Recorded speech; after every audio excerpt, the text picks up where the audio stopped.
से राजा कौआ चलिया ले बाबू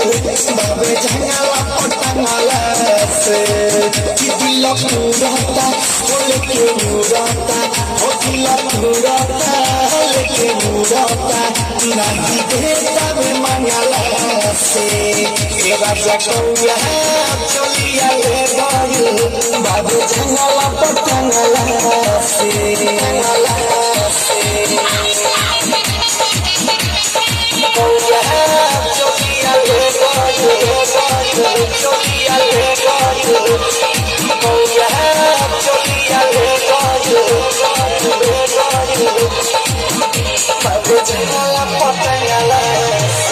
हाय सन्ना खड़ावे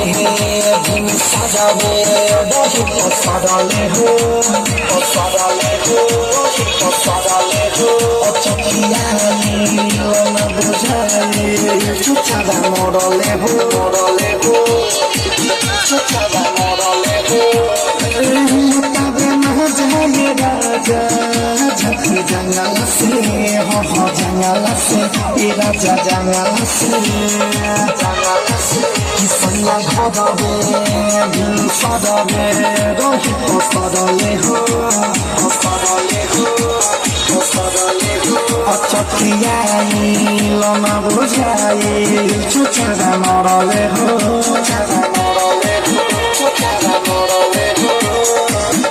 तबे महजाले राजा झकी जंगल से हो जंगल से तो सुना जंगल से रूपाली हारता पंख हरिना रता देखो कानी बंगाला से सन्या कौआ चलिया ले बाबू जंगला पटंगला से राजा कौआ चलिया ले बाबू जंगला पटंगला से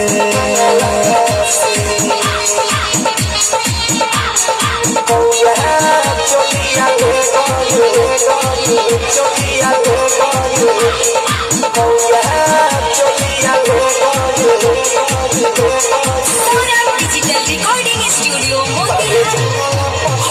बेटा खलता कमी खलता राजा हमारा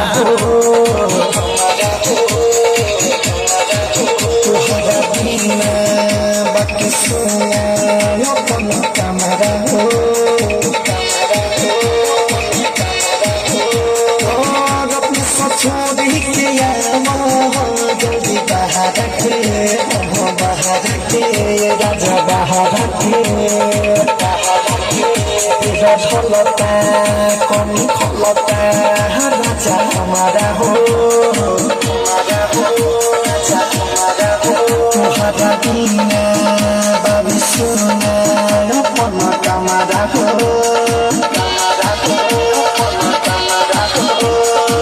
सुधीर छोड़ी के जल्दी बाहर के राजा बाहर के सुना पानी ताना ये कर दिख दीवाना सोरो दुखे खोजा गला से बनिया कौआ चलिया ले